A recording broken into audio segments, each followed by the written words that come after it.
এটা হচ্ছে আমাদের বাগান। এই যে এটা খিরিস গাছ, নারকেল গাছ, আম গাছ, জাম গাছ, ফুল গাছ। এই যে আমাদের দুটো আম গাছ, এই যে একটা তুলো গাছ, ওই একটা আম গাছ, এগুলো সব আমাদের। এই যে দেখতে পাচ্ছেন পেঁপে গাছ, টেপে গাছ, এইসব আমাদের। তো আজকের আমাদের গাছে ডাব পাড়া হচ্ছে। একটা গাছ নষ্ট হয়ে গেছে, দেখুন ডাব গাছে বাজ পড়েছিল মনে হয়, ডাব গাছটা নষ্ট হয়ে গেছে। খেজুর গাছ সব আমাদের।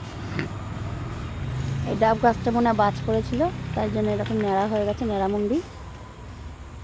এখন ডাব গাছে ডাব পাড়া হচ্ছে, তাই জন্য আমি এসে দাঁড়িয়েছি।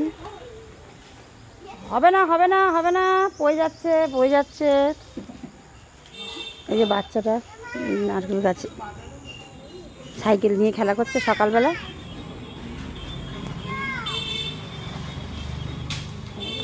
আস্তে আস্তে ডাবগুলো পাড়ছে। সামনে শিবরাত্রি তো কালকে, তাই জন্য এখন ডাবের খুব চাহিদা, তাই ডাব পাড়তে চলে এসছে।